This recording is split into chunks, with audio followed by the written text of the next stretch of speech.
ফের বিধ্বংসী অগ্নিকাণ্ডের ঘটনা ঘটেছে বাঁকুড়ার জঙ্গলে। রাতের অন্ধকারে বাঁকুড়া উত্তর বন বিভাগের কাঞ্চনপুর বিট এলাকায় অর্জুনপুর জঙ্গলে ভয়াবহ অগ্নিকাণ্ডের ঘটনায় চাঞ্চল্য ছড়িয়েছে।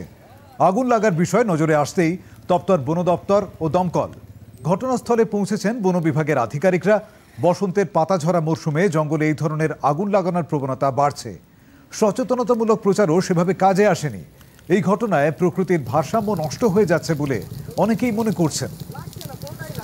হঠাৎ করে পথে কাঞ্চনপুর ঢোকার আগে এই জঙ্গলে দেখলাম জঙ্গলে আগুন জ্বলছে, দাউ দাউ করে আগুন জ্বলছে এ প্রান্ত থেকে ও প্রান্ত।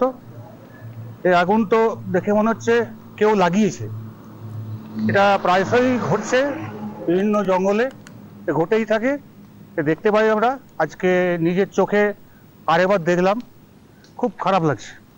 কিছু বদমাইশি আছে, হয়তো আগুন ফেলে দিল, দেখলো না যে আগুনটা কি করে হলো, ধরে দিয়ে চলে গেল। কিছু লোক মজাও পায় আগুনটা লাগলে।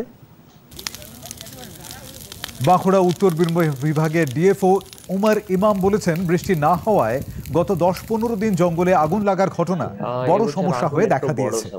স্পেশালি লাস্ট 10 ডেজ আগে তো মাঝে মাঝে বৃষ্টি হয়েছিল, তো আগুন একটা কন্ট্রোল ছিল। লাস্ট 10-15 দিন একটু বড় সমস্যা হয়ে গেছে।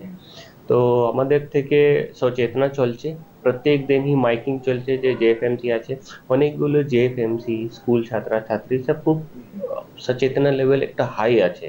তো উনি তো কোঅপারেট করেই, কিন্তু একটা বেশি একটু সচেতনা দরকার আছে। আর একটা জিনিস আছে, আমাদের স্টাফ যে একটু কড়াকড়ি করবে, যে জঙ্গল যায় একটা চেকিং করবে, যদি লাইটার মাচিস এসব যদি হয় তো ফাইন হবে। আমি লিগ্যাল ভাবে আমি একটু প্রসিড করব।